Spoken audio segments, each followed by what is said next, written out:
Vaina chuan guitar lesson thar kan zir ho lenga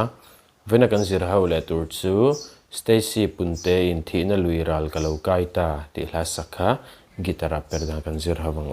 helai C kan la dona sanga F yama G chuan C7 hi kan tel bang atira hian kan pick theya kan picking pattern khama bassline kan thla kanga G a po F a po khan ma G a yang bassline na niya nga C a chuan third second first second third na kalanga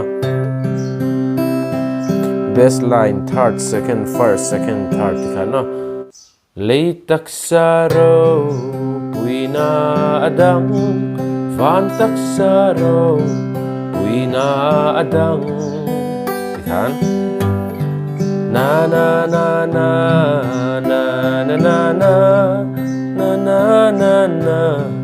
na na na na na na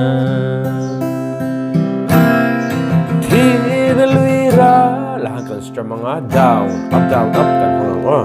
down up kalau kaita vel miten an syakiam lo helay inhiral masala nun naksu iswani kada lapung pui chu kan play chu kang alanin karon play milenga uluk de vinilo ngai thale don ya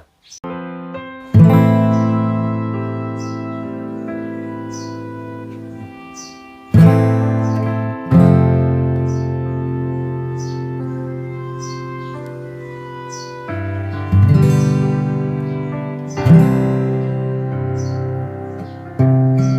subscribe cho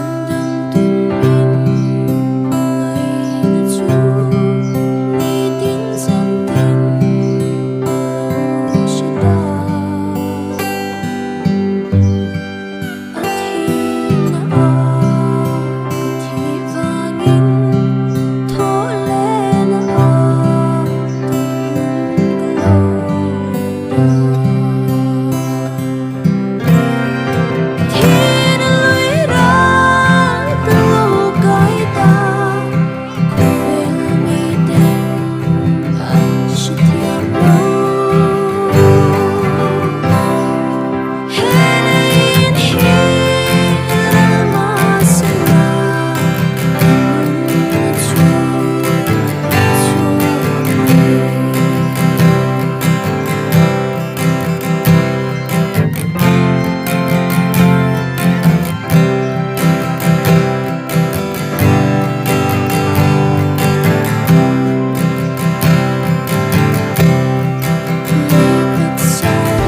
Thihna.